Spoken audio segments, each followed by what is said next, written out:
Muito bom dia a todos. É com muita alegria que a gente consegue hoje realizar o nosso segundo simpósio de educação continuada da CNMF, simpósio que faz parte e custeado pelo legado da FIFA. Isso é uma situação bastante importante, porque todo mundo diz, olha, a FIFA não está liberando. Não, quando a gente faz coisas boas, a FIFA libera mesmo. E a gente tem o enorme prazer de receber os médicos dos clubes da Série A, da Série B, da Série C, pela primeira vez do futebol feminino também, um futebol que cresce, que a gente quer prestigiar, além de colegas dos demais clubes e aqueles que solicitaram realmente a nós a possibilidade de assistir a esse evento.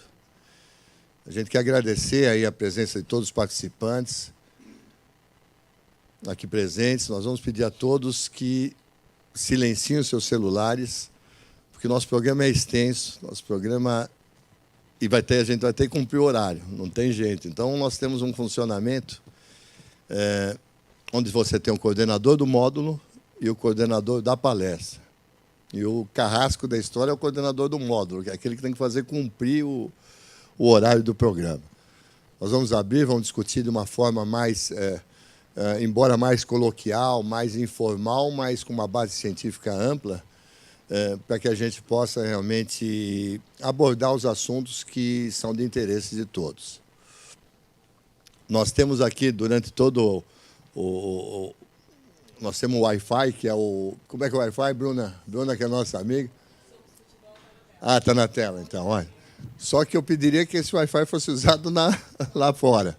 E realmente não aqui dentro, para que não possa atrapalhar. Essa é uma abertura informal para que a gente comece realmente o nosso evento. Eu vou pedir, assim que os participantes do primeiro tema que venham ao palco, já vou pedir que o pessoal do tema 2 já se coloque aqui na primeira fileira, porque nós vamos ser bem ágil. Hoje é uma coisa bem ágil e é uma nova formatação que a gente estudou muito aí eu espero que dê certo e agrade a todos vocês. Então, rapidamente, o primeiro tema é a importância da avaliação médica pré-participação. Essa é uma sessão de meia hora, Andréia. Você, como coordenadora, se chama Andréia Picanso, que a Andréia é a nossa coordenadora da CNMF, braço direito, né, junto com o Diogo, que é o braço esquerdo. E vou chamar também para participar o Matheus Falcão Miller, do Esporte Clube Internacional, Bruno Manhani Pérez, do São Paulo Futebol Clube, e Adel Saad Filho, Oeste Futebol Clube. Vamos lá, André, está na sua mão. Eu vou ficar, como eu disse, como o carrasco da história, né? Fazer com que o horário seja cumprido.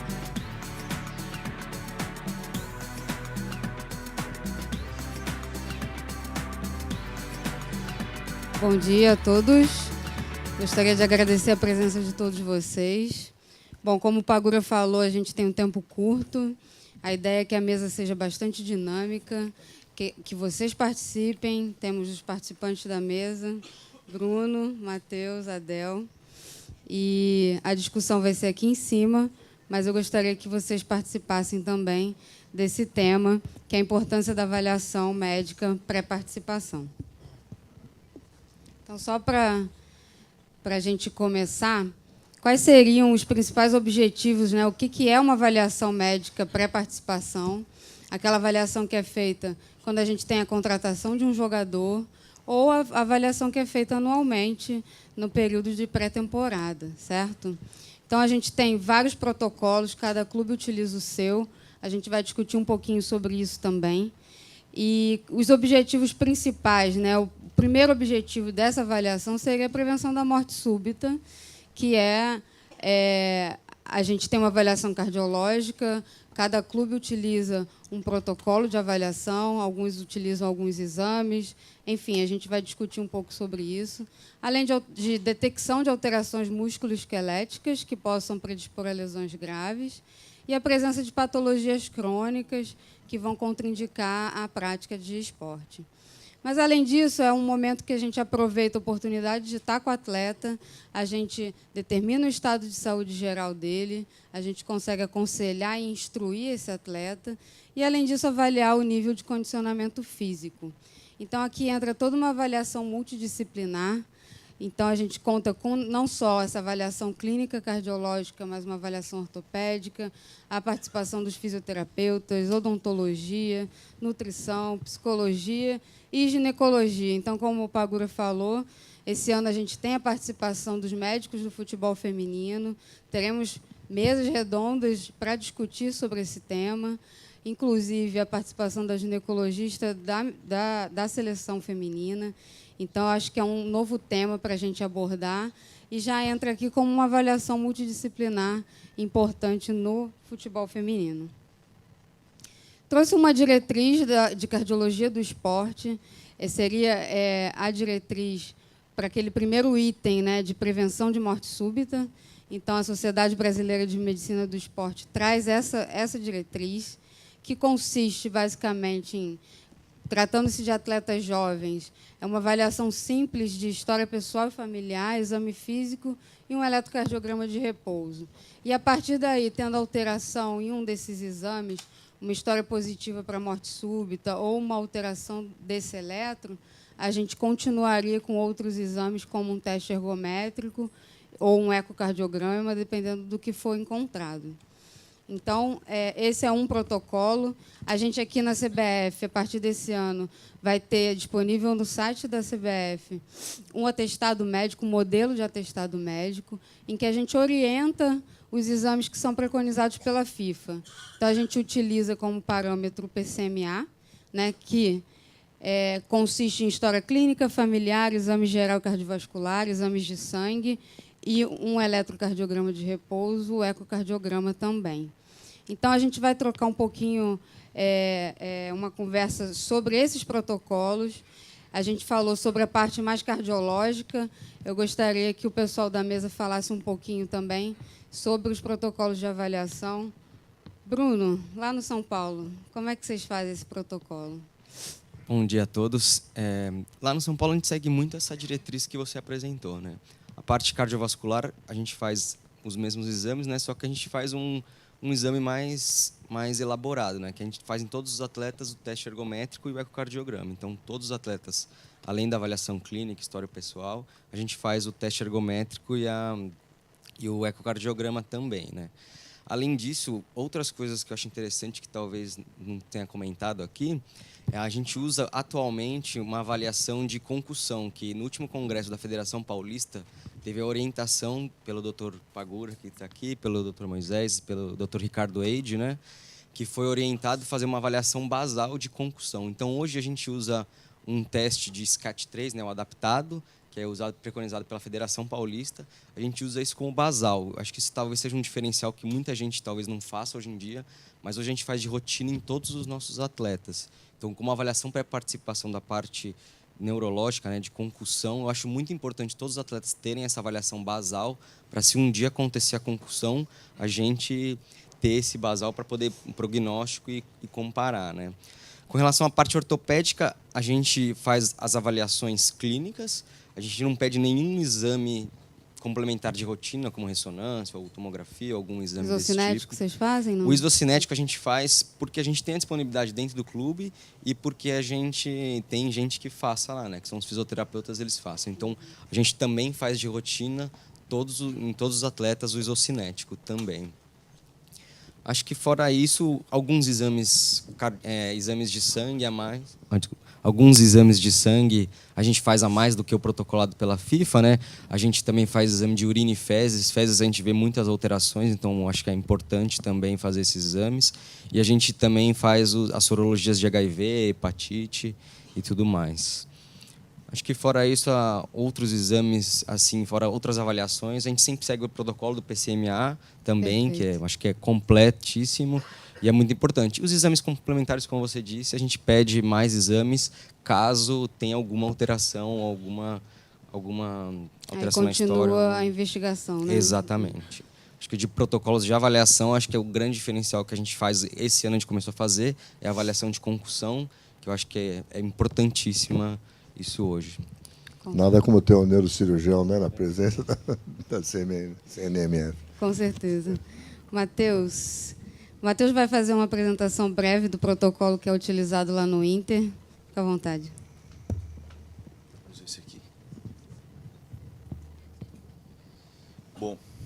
Então, eu vou falar rapidamente aqui como é que é o nosso protocolo. A gente começa com a anamnese e exame físico, né? Daí a gente encaminha os atletas para o hospital. A gente tem um hospital bem perto do clube, que é o Hospital Mãe de Deus. Lá o atleta vai fazer os exames de imagem e cardiológicos. Então a gente tem a gente pede sempre alguns raios-x para os atletas novos, né? E a gente pede ressonância se ele tem história de alguma lesão mais grave ou uma história de cirurgia prévia. E aí o atleta vai passar por eletrocardiograma de repouso e ecocardio, né? E também um teste ergométrico. Daí ele retorna ao clube e a gente vai analisar os exames. Então, se o atleta, em função desses exames, ele não é liberado, já é comunicado à direção. Se o atleta é liberado, então ele parte para os exames funcionais. Esses exames funcionais, ali no clube, por exemplo, ele vai ser avaliado quanto a percentual de gordura e massa muscular. Vai fazer um teste de esteira com coleta de lactato e ele vai fazer um teste numa cadeira flexo-extensora. A gente não tem isocinético, né? Depois disso, ele passa por exames bioquímicos, avaliação nutricional e, por fim, a avaliação da assistente social, que vai cuidar da parte da família, etc., e providenciar algumas coisas que os atletas precisam, né? Então, isso daí é uma forma bem rápida assim, para a gente trocar experiência. Eu trouxe esse nosso fluxograma de avaliação do atleta, né?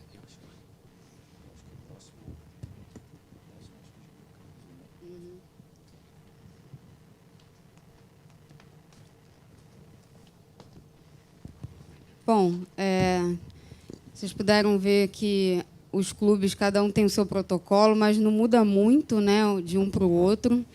E eu queria discutir um pouquinho com vocês também em relação ao regulamento.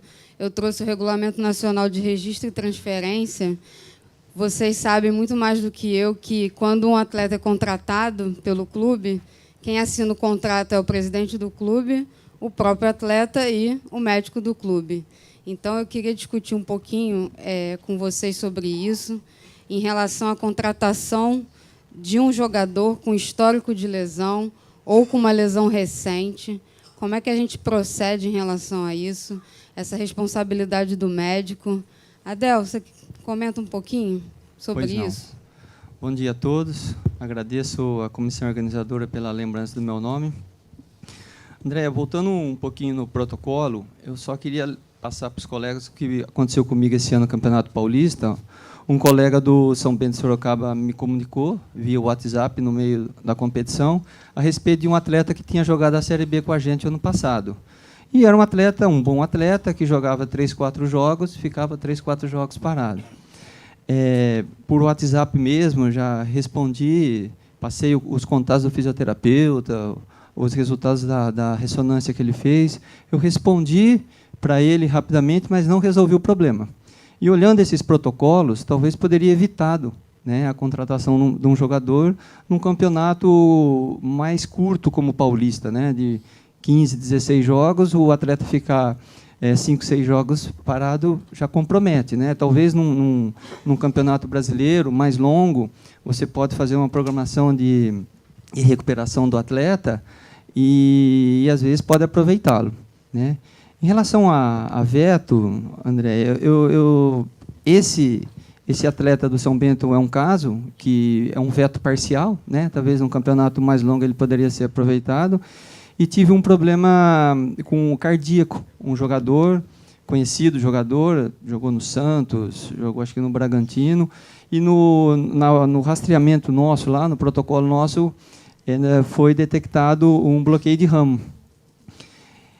E a hora que no Campeonato Paulista a gente tem que ter 3 assinaturas de 3 colegas, né? E quando veio para eu assinar, eu não assinei, aí um dirigente veio conversar comigo, falando que o atleta já tinha disputado a Série B, eu acho que do Brasileiro, que não tinha problema, e eu disse para ele que era uma coisa irreversível, a minha opinião. né? Se o atleta não teve problema nenhum e viesse a ter, não adianta falar para o juiz que jogou no Santos, que jogou a Série B. Então, é uma decisão irreversível. Então, foram esses casos que eu queria passar para vocês. Entendi. A gente tem mais um caso. Matheus, você quer apresentar um caso clínico do Internacional? Bom, isso daí é um caso bem simples, eu acabei trazendo ele porque foi agora, nas últimas semanas, que apareceu, então, aproveitando o tema. O que acontece? Muitas vezes o médico fica numa sinuca de bico em função da situação.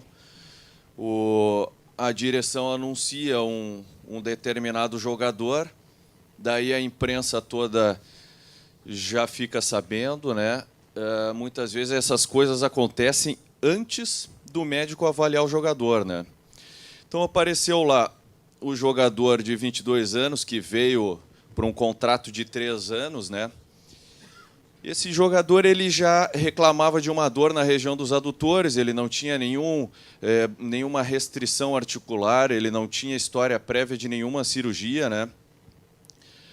E aí o que acontece? A gente fez o nosso protocolo, né, anamnese, exame físico, etc., encaminhamos para um hospital, e aí ele veio com uma ressonância assim, né? Então ele estava com umas alterações degenerativas bem avançadas no pubis dele, né? Estava com um edema ósseo ali no ramo púbico direito. Esse atleta ele estava com essas alterações agudas, né? E provavelmente esse desconforto que ele estava no adutor era proveniente ali daquela região do pubis. E esse atleta, se a gente botasse ele para jogar, a gente sabe que o rendimento dele não ia ser bom, ele ia ser um atleta prejudicado, né? E aí o que fazer? A gente sabe que para vetar um atleta é muito difícil, né? Assim, o médico vetar por algum problema ortopédico, algum problema assim de overtraining, é muito difícil a gente vetar, né?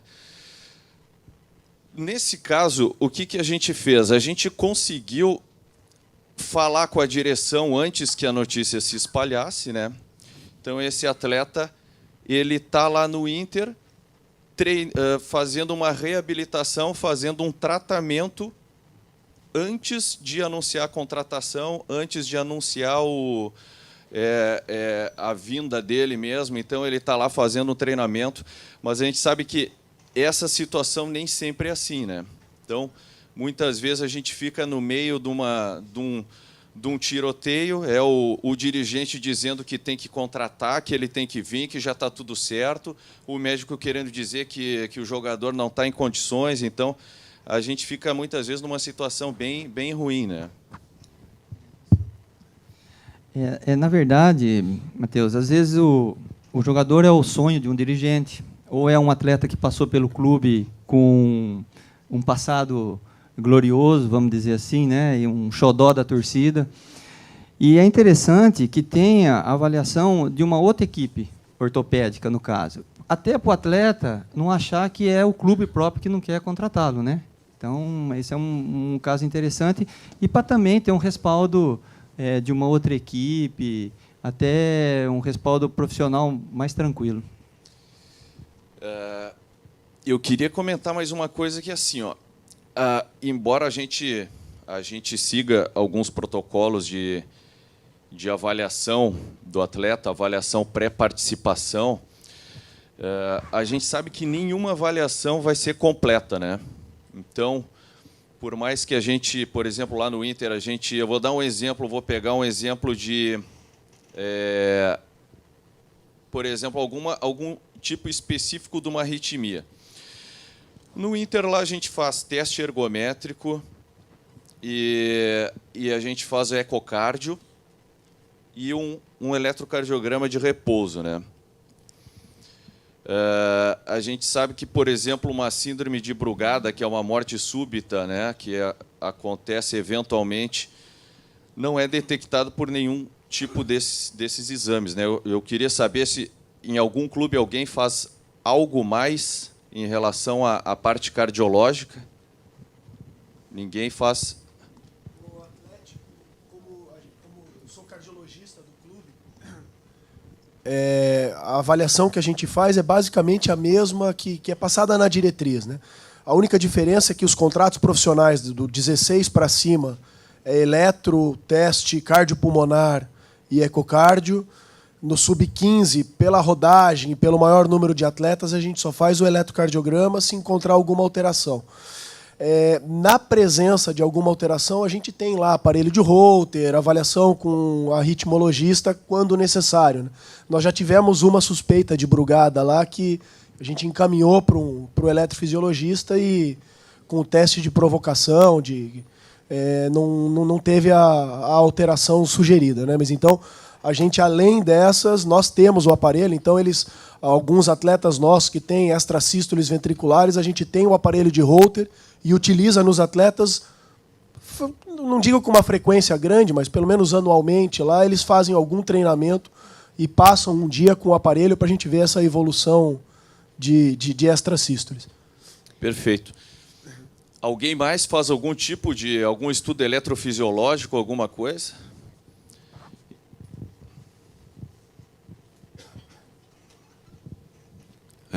Bom dia, eu sou do Goiás Esporte Clube.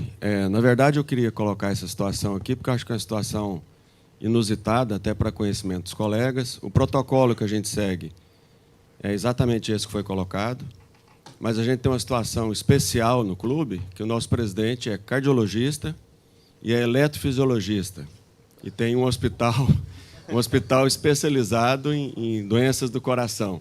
Então, para a gente, para o nosso departamento, é super tranquilo, porque qualquer alteração que tenha, aliás, todos os atletas eles passam pela avaliação do presidente, né, que é o cardiologista, e todo o trabalho de eletrofisiologia é feito por ele, no hospital dele. Então, a gente tem uma situação de privilégio, talvez, em relação aos outros clubes. É só uma questão de uma curiosidade para que todos tenham conhecimento. Só, por favor, o nome, porque a gente está com uma transmissão ao vivo. Dr. Sérgio Rassi. Obrigado, Sérgio. O nosso presidente, cardiologista, e é eletrofisiologista. Então, meu nome é Mauro Machado. Okay, Mauro, obrigada, obrigado. Mauro. Eu acho que é importante a gente lembrar que esses exames são feitos para prevenir uma morte súbita, né? Eu costumo falar que medicina não é matemática, nada é 100%. Se a gente fosse evitar todas as mortes, a gente talvez não precisaria ter um desfibrilador na beira do campo. Então, tudo pode acontecer, a gente tem que prevenir. E se a gente não conseguiu detectar essa alteração, com todos esses exames que a gente falou, a gente tem que ter, sim, um pronto atendimento dentro do campo para poder tratar e abortar essa morte súbita que, eventualmente, pode vir a acontecer. Mas a ideia é que a gente reduza ao máximo a incidência, né? Então, acho que a gente tem que lembrar um pouquinho disso também. Mais uma última dúvida.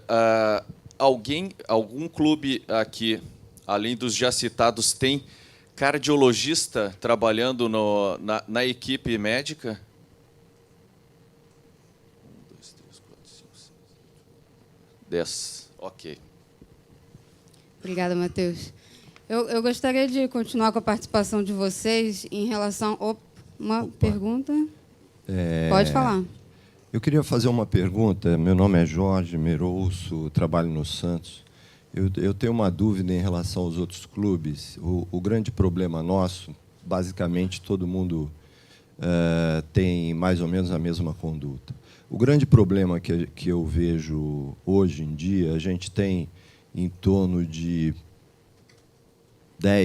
3 a 10 mil crianças comparecendo ao clube e fazendo avaliações. Na maioria das vezes, a gente pede um atestado médico prévio, mas a gente tem atletas, garotos, que ficam, às vezes, 1 ano e foram sendo tratados pelo clube e foram só para uma avaliação. Então, eu queria saber, os outros clubes, como isso funciona. Às vezes, a gente pede a avaliação e essas crianças, quando pobres, não conseguem essa avaliação no posto. Então, a gente vê muito limitado esse acesso ao clube de crianças de melhor poder econômico, e a gente sabe que a realidade do futebol não é bem essa. Então, eu queria saber qual o posicionamento dos outros clubes em relação a esse garoto pretendente a atleta, em relação ao departamento médico. Perfeito. Alguém? Bruno? Bom, lá no São Paulo a gente tem essa mesma dificuldade, né, com o número de atletas que vêm para teste, principalmente bem jovens de classe social bem baixa, né. Lá obrigatoriamente todos esses testes, todos eles são obrigatórios trazer o atestado médico e preencher uma ficha que é o parqui, que todos preenchem com a mãe ou o responsável assinando se tem alguma alteração, alergia, alguma cirurgia antiga, e todos eles passam pelo médico do clube por avaliação. Isso despende muito tempo nosso, mas é uma regra que a gente criou porque muitos atletas vinham com atestado, a gente não conferiu o atestado, o pessoal administrativo não sabia direito ver se o atestado era válido ou não, se tinha carimbo, se não tinha carimbo, se era um médico mesmo que tinha feito o atestado. Então, todos os atletas vêm com o parqui, o atestado médico para o médico do clube e o médico do clube avalia. Às vezes, alguns atletas vêm de muito longe, vêm do Nordeste, vêm do Centro-Oeste, vêm do Sul, e às vezes ele chega no clube sem esse atestado. Nesses casos excepcionais, nós levamos eles para fazer pelo menos o eletrocardiograma e nós avaliamos esses atletas.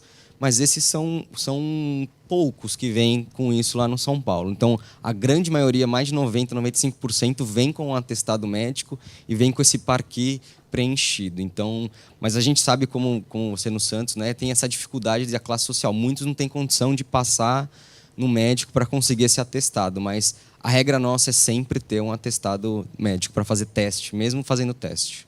Adão. Jorge, lá o acesso ao eletrocardiograma na rede pública, por ser uma cidade menor, é mais fácil. Então, nós estamos pedindo o eletrocardiograma de base, já que o arsenal de atestado que vinha era uma coisa impressionante, né? Era uma coisa mais para passar. Então, conseguimos assim atingir uma porcentagem bem pequena dos garotos que chegam sem um eletrocardiograma, e automaticamente, vindo com o laudo do eletrocardiograma, às vezes até os médicos do clube acabam avaliando a conclusão final do garoto. Porque vinha tanto atestado, rapaz, que era até vergonhoso falar aqui. Então, estipulou esse eletrocardiograma de base. Eu acho que essa questão do eletro é importante, porque o eletro de repouso a gente consegue detectar 95% das alterações que podem levar a uma morte súbita. Então, principalmente na criança e no adolescente, entra naquele protocolo que a gente tem como fazer uma boa detecção. E não vem apenas um atestado médico que a gente não sabe nem o que foi feito, como esse atleta foi avaliado. Então, pelo menos o eletrocardiograma acho que traz uma segurança um pouquinho maior. Matheus. Bom, eu vou comentar rapidamente. Lá no Inter, na verdade, a gente tem duas situações, né? Tem os atletas que estão fazendo teste, né? E os atletas que já entraram para o Inter. Então, esses atletas que estão fazendo teste é um volume muito grande, né? E há alguns anos atrás, todos os atletas que passavam, que chegavam no Inter para fazer teste, passavam pelo médico da base para fazer anamnese, exame físico, e o médico da base assinava um atestado e, junto com isso, assinava um termo de consentimento, né? Só que aí a gente fica com uma outra situação peculiar, porque se acontece alguma coisa, vamos supor, morreu um menino que está fazendo o teste, está lá assinado pelo médico do clube, o exame físico, né, o atestado, está tudo assinado pelo médico do clube. Então, é mais uma situação ruim que o médico fica, porque é um volume muito grande de atletas, né? Daí, há alguns anos atrás, lá se instituiu que esses atletas de teste têm que vir com atestado médico também. Aí é assinado também um termo de consentimento junto com a família. A gente sabe que tudo vai acabar sendo responsabilidade do clube, enfim, mas pelo menos o médico não fica se expondo, né? Então, e tem o mesmo problema que lá no Santos tem atletas que vêm de fora, atletas pobres, não tem como consultar um médico, etc. E a gente maneja do jeito que dá, né? Só colocar, Andréia, a respeito, nós somos muito da recepção de dados. E vocês vão ter a oportunidade de preencher um questionário a respeito das condições do CET. Só vão colocar se é clube da Série A, B e C, o futebol feminino, sem a identificação do clube, para que a gente possa ter, de uma forma mais nítida, como é que a gente está trabalhando durante os treinamentos, na recepção desses atletas, saber qual a realidade do futebol brasileiro. Então, vocês vão receber isso, volto a dizer, sem a identificação do clube, só se é a Série A, B e C ou o futebol feminino. E, com esses dados, a gente vai tentando melhorar toda essa condição do futebol brasileiro, aí, desde da recepção desses atletas que são menores, que não cansam de bater as portas dos clubes para fazer teste, até a situação até dos profissionais. Pagura, José Devar Aragão, aqui, de Sergipe, Confiança. Eu gostaria de colocar um pouco mais em prática, que a gente está discutindo aqui, talvez os clubes com maior poder aquisitivo, né? E acaba tendo algumas dificuldades também, como nós. Eu gostaria também que fosse colocado os clubes com pouco poder aquisitivo aqui, para poder informar os outros colegas aqui que estão na mesma situação. O ano passado aqui, nós conseguimos, não tínhamos lá no departamento de Confiança nenhum tipo de exame. O atleta chegava e fazia o contrato e tal. Esse ano, em virtude já talvez desse nosso encontro aqui, e colocando sempre na cabeça de quem está dirigindo lá, esse ano nós já conseguimos fazer todo esse protocolo aqui, que é o eletrocardiograma, o teste ergométrico, né, de todos os atletas do campeonato sergipano, né, do Clube de Confiança. Mas a gente tem essa situação aqui, principalmente os atletas que chegam a fazer teste, né, e os atletas que ficam no clube também, depois, os menores, né. E lá, na verdade, nós não temos nenhuma... O cara chega, faz o teste, vai embora. Se tiver algum problema, o médico não sabe, nem ninguém sabe, né? Porque chega lá, faz a peneira, vai embora. E aí eu gostaria que outros colegas que estão nessa mesma situação se pronunciassem aqui para a gente ver qual é a situação também, principalmente desses colegas. Nós temos 1 minuto e 6, rapidamente. Obrigado pelo teu comentário. A bem da verdade, esse tipo de apresentação que nós estamos fazendo é para que todos possam, de uma forma ou de outra, participar, além de contemplar no programa, para que vocês possam participar. Olha, já falei mais um pouquinho, temos 50 segundos. José Roberto Maranhas, do Tupi Juiz de Fora.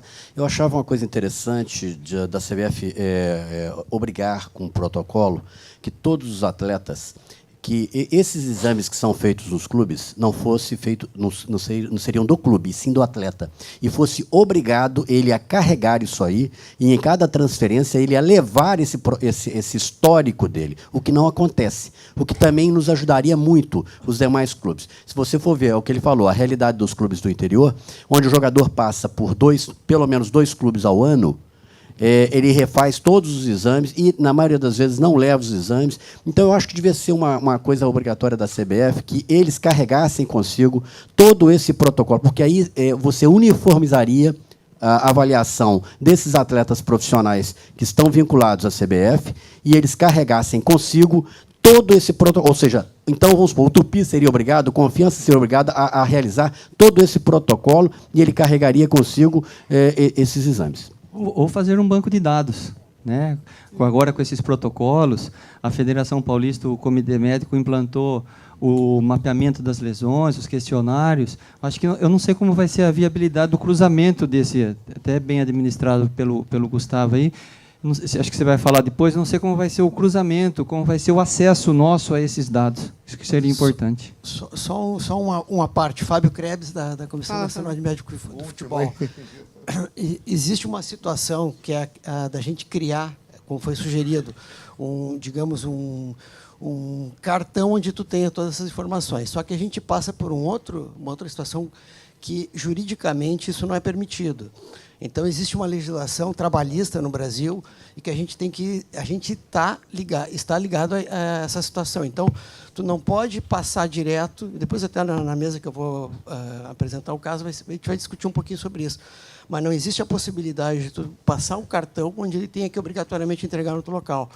O empregador, no caso, que seria o clube, tem que tomar todas as medidas preventivas para fazer os diagnósticos e não obrigatoriamente receber uma informação precisa como tu está sugerindo.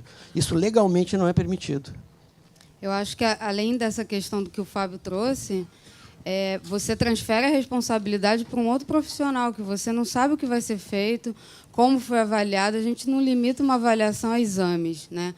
Como esse atleta foi auscultado, enfim, como foi essa avaliação e o que tem além de exame para a gente levar em consideração a história clínica dele. Então, eu acho importante, além do que o Fábio falou, a gente manter o clube responsável por isso. É claro, essa troca de informação entre os clubes é importantíssima. A gente está tentando, ao máximo, facilitar com o sistema eletrônico, que a gente tenha acesso aos exames que o atleta fez no clube anterior. Claro que tudo isso vai ajudar. Né, Pagura? Isso.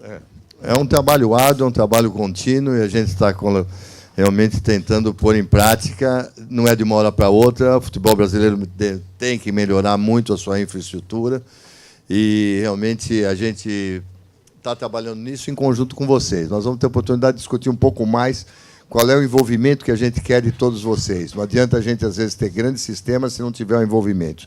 Eu aproveito para agradecer a Andréia, muito obrigado aí pela coordenação. Obrigada a participação. Matheus, Bruno e Adel, foi ótimo, e a todos aqueles que participaram. E nós vamos continuando rapidamente, e é isso que a gente quer, essa interação mesmo, viu? Vocês vão discutindo, e as mesas são rápidas, os temas são importantes, mas a gente vai aproveitando aí o que for possível.